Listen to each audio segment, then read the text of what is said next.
नमस्कार साथियों, एक बार फिर से संकल्प क्लासेस बाई पंकज सर के यूट्यूब चैनल पर आप सभी का हार्दिक अभिनंदन और वंदन। मैं कल फिजिक्स की क्लास में एक पार्ट की क्लास हो गई थी। आज क्लास 2 है लेंस की, मिरर एंड लेंस की क्लास 2 है। क्लास फर्स्ट में हम लोगों ने देखा था कि मिरर जो है किस प्रकार का होता है और कितने प्रकार का होता है। तो हमने मिरर के बारे में बताया कि दर्पण एक गोलाकार दर्पण होता है और गोलाकार दर्पण दो प्रकार का होता है। एक को हम अवतल दर्पण और एक को हम उत्तल दर्पण कहते हैं। इसके बाद हमने उत्तल दर्पण के बारे में नहीं पढ़ा था। कल की क्लास में हमने अवतल दर्पण अर्थात अवसारी के बारे में पढ़ लिया कि अवसारी किसे कहते हैं। कल की क्लास में अवसारी तक की बात हो गई थी। आज हम उत्तल दर्पण की बात करेंगे, कॉन्वेक्स की बात करेंगे। कल बात जो हुई थी कॉनकेव की हुई थी। कॉनकेव को अवतल दर्पण और कॉन्वेक्स को उत्तल दर्पण कहते हैं, ऐसा हमने आपको बताया था। कॉनकेव माने अवतल और कॉन्वेक्स माने उत्तल। मेरे बच्चे, कॉनकेव के बारे में क्या बताया हमने कि कॉनकेव एक उत्तल दर्पण पर समांतर प्रकाश की किरणें जैसे ही डाली जाती तो वो किसी एक बिंदु पर इकट्ठी कर लेती है लेंस से टकराने के बाद। लेकिन कॉनकेव ऐसा नहीं करता है।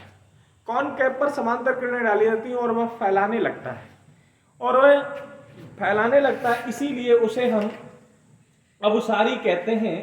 अवसारी कहते हैं, डायवर्जेंट मिरर जिसे कहा जाता है।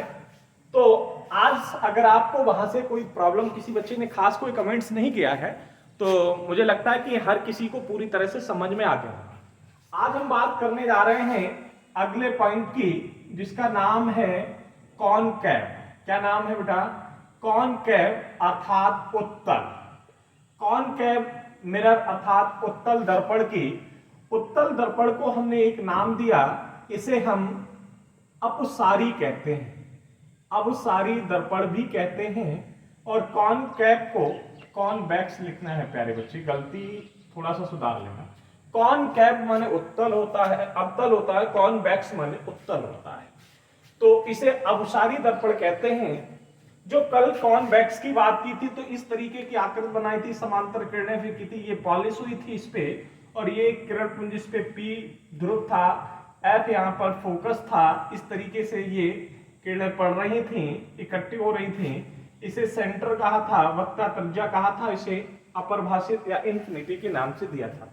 यही बताया था। वस्तु के रखने की पोजीशन 6 बताई थी कि कैसा प्रतिबिंब बनेगा, कहां पर प्रतिबिंब बनेगा, कौन सा प्रतिबिंब जो है सीधा होगा, आवासी होगा, कौन सा प्रतिबिंब उल्टा होगा, और इसका कहां का उपयोग करते हैं, इस बारे में हमने कल की क्लास में चर्चा कर ली थी।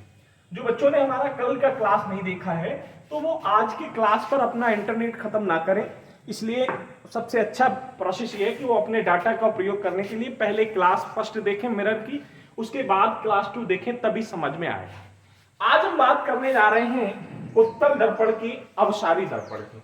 अवसारी दर्पण इस प्रकार का होता है प्यारे बच्चे, हमने कल भी बताया था, थोड़ी सी चर्चा की थी, और ये बिल्कुल फ्री सीख जाएंगे यदि आपने हमारा अवसारी सीख लिया है, अवतल सीख लिया है। तो प्यारे बच्चे, इसमें भी समांतर प्रकाश की किरणें डाली जाती हैं और ये समांतर प्रकाश की किरणें इस तरीके से डाइवर्ट हो जाती हैं, इसीलिए इसे अवसारी कहा जाता है।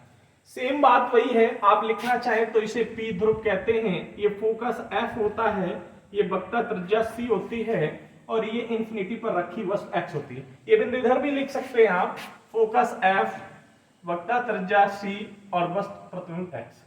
वस्तु को रखने की प्रक्रिया भी 6 ही होती है, या तो अनंत पर रखी होगी, या अनंत और वक्ता त्रिज्या के बीच में रखी होगी, वक्ता केंद्र के बीच में रखी होगी, वक्ता केंद्र पर रखी होगी, या वक्ता केंद्र फोकस के बीच में होगी, या फोकस पर रखी होगी, फोकस या ध्रुव के बीच में होगी।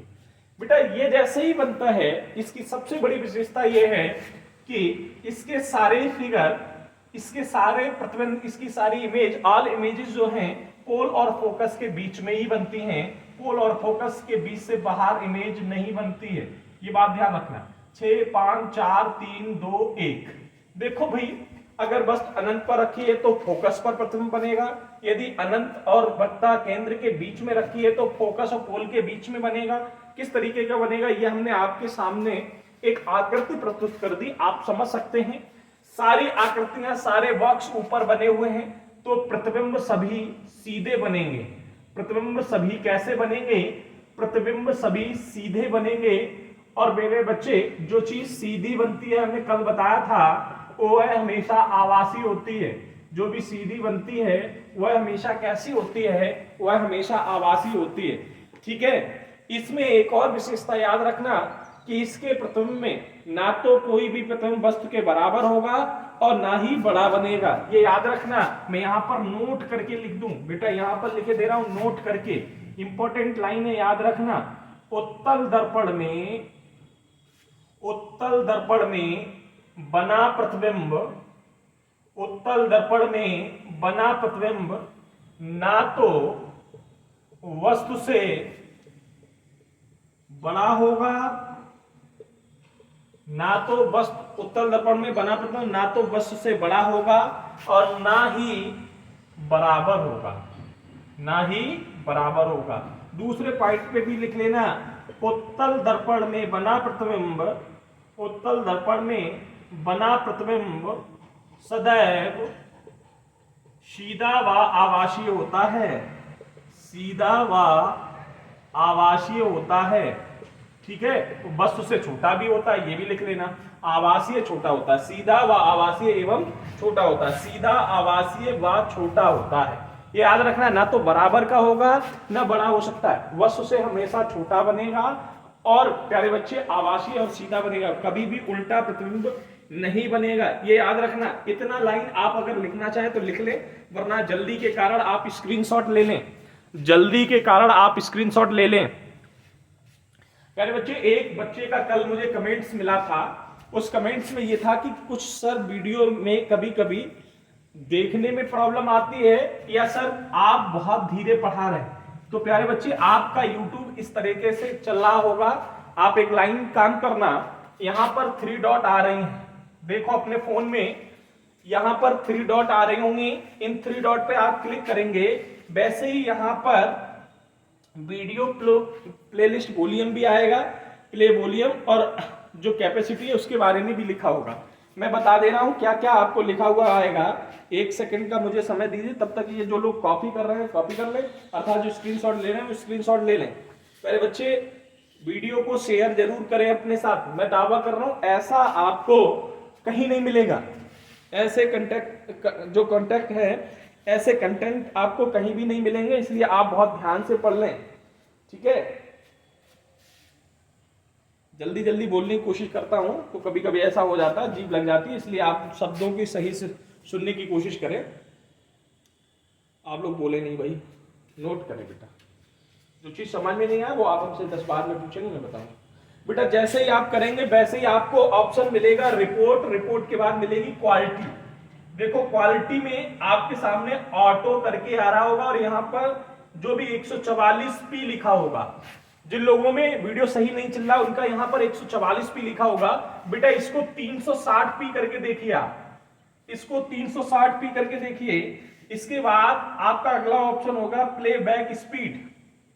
प्लेबैक स्पीड, ये प्लेबैक स्पीड के आगे नॉर्मल लिखा होगा बेटा, यहाँ पे क्या लिखा होगा? नॉर्मल। आप इसे नॉर्मल से हटाकर 1 कर लीजिए या 1.5 कर लीजिए, 1.25, 1.75, 1.5 ऐसे ऑप्शन होंगे, तो 1.25 कर लीजिए या 1.75, जिससे आप समझ सकें वो आप कर लीजिए। अपने YouTube पर एस चैनल पे जाइए, वीडियो जैसे ही आप देख रहे हैं उसमें ऊपर 3 डॉट लाइन होगा, 3 डॉट को क्लिक करेंगे तो पहला ऑप्शन होगा रिपोर्ट का, उसको नहीं छेड़ना है।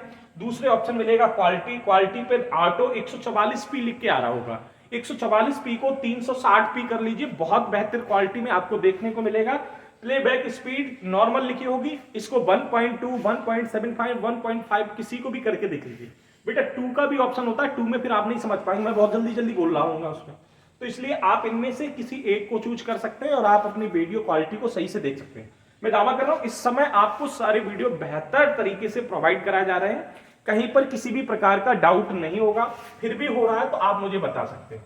हमने बताया कॉन्वेक्स उत्तल दर्पण, उस अभिसारी दर्पण कहते हैं। इसमें वस्तु के बनने वाले प्रतिबिंब सदैव सीधे और आभासी होते हैं। कैसे होते हैं? सीधे और आभासी होते हैं। उत्तल दर्पण में बना प्रतिबिंब ना तो वस्तु से बड़ा होगा ना ही बराबर होगा। उत्तल दर्पण में बना प्रतिबिंब सदैव सीधा, आभासी व छोटा होगा। बेटा अगला पॉइंट डाल लीजिए, यूजेस ऑफ कॉन्वेक्स मिरर। अब हम इसके उपयोग बताने जा रहे हैं।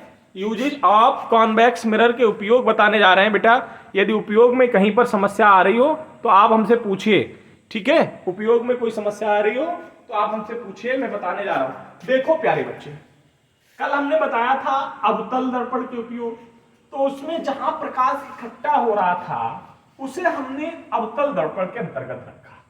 अब यहां पर जो प्रकाश फैलाए उसे हम उत्तल दर्पण में रखेंगे।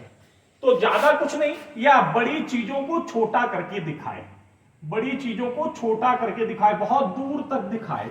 जैसे आपने देखा है गाड़ियों में, गाड़ी के साइड शीशे, साइड में जो शीशे लगे होते हैं उनमें हमेशा उत्तल दर्पण का प्रयोग होता है। इतना बड़ा ट्रक इतने बड़े रूप में शीशे से बहुत दूर तक का दिखाई देता है, ठीक है? तो गाड़ियों के, जो गाड़ियों में साइड के शीशे लगे होते हैं उसमें, बेटा एक क्वेश्चन यहां पे आया था, पार्श्व दृश्य में कौन सा दर्पण लगा होता है? इसलिए इस शब्द को भी याद रखें। पार्श्व दृश्य माने पीछे की वस्तुओं को दिखाने वाला दर्पण हमेशा उत्तल दर्पण होता है, ठीक है? माने पीछे की बहुत दूर वस्तु हो तो उसको दिखाने का। बेटा अगला क्वेश्चन अभी पूछा गया था, मेट्रो प्लेटफॉर्म पर कौन से दर्पण का प्रयोग किया जाता है? आप कभी मेट्रो दर्पण में आप देखेंगे पीछे तक की सारी सवारियां दिखाई देती हैं, तो मेट्रो प्लेटफॉर्म में भी उत्तल दर्पण का ही प्रयोग होता है। बेटा एटीएम मशीन आपने देखी होगी, एटीएम मशीन में भी दो छोटे छोटे शीशे लगे होते हैं। आप अपना पिन डाल रहे होते हैं तो देखते हैं पीछे तक की भीड़ दिखाई देती है, कोई पीछे आपका पिन तो नहीं देख रहा है, इसलिए ये दो छोटे छोटे लगाए जाते हैं। आज के युवा कहां देखते हैं? एटीएम मशीन में भी उत्तल दर्पण का प्रयोग होता है। और बेटा जो शार्प टर्न होते हैं, टर्न एकदम मिलते हैं, शार्प टर्न जो होते हैं बेटा वो कैसे होते हैं? जैसे ये इस तरीके का टर्न है तो यहाँ पर पहाड़ी क्षेत्र में शीशे लगा दीजिए, इधर कार वाला देख ले कि इधर से कोई बस आ रही तो इसमें दिखाई तो ये यहाँ पे रुक जाए, और इधर वाला देख ले कि इधर से आ रही तो ये रुक जाए। अपने आप में जो भी दूरी सही पे राउंड पे आ गई हो वो रुक जाता है, और एक निकल जाने के बाद दूसरे, तो ये भी यहाँ पर लगाया जाता है। बेटा पांचवा पॉइंट भी लिख लो, शॉप्स में भी कुछ दुकानदार लोग भी अपने उत्तल दर्पण का प्रयोग करते हैं। बड़े बड़े शहरों में जो कैमरे नहीं लगा पाते हैं वो एक जगह पे उत्तल दर्पण लगा देते हैं, पूरी दुकान का उसमें दिखाई देता है, ठीक है? 6 नंबर लास्ट लिख लो, स्ट्रीट लाइटें अर्थात खंभों पर लगी हुई लाइटें देखें प्रकाश को फैलाती हैं, तो खंभों में लगी लाइटों में भी उत्तल दर्पण का प्रयोग होता है, ठीक है? तो ये इसके उपयोग हैं। जहां समझ में नहीं आया वो मुझे कमेंट्स करिएगा, मैं आपके कमेंट्स का रिप्लाई दूंगा, क्योंकि कल की क्लास में किसी भी बच्चे का कोई कमेंट्स नहीं मिला। तो मुझे पूरी तरह से ये उम्मीद कि बच्चों ने बहुत अच्छे से पढ़ा और पूरी तरह से अच्छे से समझ में आया। अगर फिर भी आपको नहीं आ रहा है तो आप हमसे पूछ सकते हैं, मैं पूरी तरह आपको बताऊंगा। बेटा आपने उत्तल पढ़ लिया और अवतल दर्पण पढ़ लिया, अब हम आपको बताने जा रहे हैं दर्पण की आवर्धन क्षमता, वेरिफिकेशन ऑफ मिरर, दर्पण की आवर्धन क्षमता। बेटा इतना आप स्क्रीनशॉट लें या नोट करना है तो नोट कर लें, फिर मैं आपको बताऊं दर्पण की आवर्धन क्षमता। तब तक भाई मेरी सभी से रिक्वेस्ट है कि आप लोग इसे शेयर जरूर करते रहिएगा प्लीज। आप लोग शेयर करेंगे तो हमें अच्छा लगेगा, और लोगों से अपील भी करते रहिएगा कि प्लीज सब्सक्राइब दिस चैनल। बहुत अच्छा आपको इस पर एजुकेशन के सारे नोट्स प्रोवाइड हो रहे हैं, वीडियो सारे अच्छे कंटेंट के मिल रहे हैं। ऐसा कंटेंट आपको कहीं भी नहीं मिलेगा, ये मैं दावा कर रहा हूं। बहुत अच्छा स्टडी मटेरियल आपको यहाँ पर प्रोवाइड कराया जा रहा है। संस्था के ऐप पर भी स्टडी मटेरियल उपलब्ध है और ब्रांच में भी आप लोग चाहें तो इसके पीडीएफ ले सकते हैं। जो लोग जूनियर साइंस मैथ से देना चाहते हैं उनके लिए तो बहुत इंपॉर्टेंट चीजें मैं पढ़ा रहा हूँ निकाल कर, क्योंकि साइंस मैथ पूरी तरह से कवर हो जाएगा यहाँ से। अगर फिर भी कुछ भी समझ में नहीं आया तो आप लोग हमें बता सकते हैं कि मैं पूरा कंटेंट आपको देने के लिए तैयार हूँ। स्टडी मटेरियल आप ब्रांच से पीडीएफ के रूप में ले सकते हैं, पूरे नोट्स के रूप में प्रोवाइड तैयार करा दिए गए हैं, सारे नोट्स आपको मिल सकते हैं। और प्यारे बच्चे सारे बैच ऑफलाइन भी आप ज्वाइन कर सकते हैं, अपने टाइम के अनुसार चल रहे हैं, इसलिए स्टडी करते रहें। स्टडी करने से आपका ज्ञान कभी भी ना तो छूटेगा और ना ही कमजोर पड़ेगा, पूरी तरह से रहेगा। एक मोटिवेशन वीडियो भी शायद इस पे पड़ा है, एक स्टोरी हमने, एक कहानी उसमें बहुत अच्छी सुनाई है, उस स्टोरी को भी देखना अगले वीडियो में, कहीं ना कहीं प्ले लिस्ट में पड़ा होगा, वीडियो प्ले लिस्ट में, तो आप उसमें देखना। फिलहाल मैं इसको रब कर रहा हूं बेटा। उत्तल दर्पण के उपयोग, उत्तल दर्पण के उपयोग के बाद अब हम आपको पढ़ाने जा रहे हैं, अगला पॉइंट है दर्पण की आवर्धन क्षमता। बेटा क्या पॉइंट है? दर्पण की आवर्धन क्षमता। आज ज्यादा नहीं पढ़ाऊंगा साइंस में, आज थोड़ा सा आवर्धन क्षमता, दर्पण की आवर्धन क्षमता। जहां पर भी आपको समझ में नहीं आए आप हमसे पूछना। आवर्धन क्षमता, देखो दर्पण की आवर्धन क्षमता एम से डिनोट करते हैं। पहले तो आप ये समझिए, किससे डिनोट करते हैं? एम से डिनोट करते हैं। बेटा ये होती क्या है? जैसे कि हमारी लंबाई 6 फीट है और हमने किसी दर्पण में देखा तो हमारी लंबाई 18 फीट की दिखाई दी या हम 6 फीट से बड़ी दिखाई दी, तो इसकी पॉजिटिव आवर्धन क्षमता होगी। 6 फीट से कम दिखाई दी तो निगेटिव आवर्धन क्षमता होगी, और 6 फीट की 6 फीट ही दिखाई दी तो बेटा इक्वल आवर्धन क्षमता होगी। अर्थात अगर 6 फीट से ज्यादा दिखाई दी तो 1 से ज्यादा होगी, 6 फीट से कम दिखाई दी तो 1 से कम होगी, और बेटा 6 फीट ही दिखाई दी तो अर्थात आवर्धन क्षमता 1 होगी। प्यारे बच्चे, जैसे हमने बताया कि मैं 6 फीट का हूं, मेरी लंबाई दर्पण में 18 फीट दिख रही, तो मेरी आवर्धन क्षमता 1 से ज्यादा होगी। कितनी होगी? 6 या 18, माने आवर्धन क्षमता 3 होगी, क्योंकि m बराबर होता है क्या? बेटा याद रखना, m बराबर होता है HI/HO।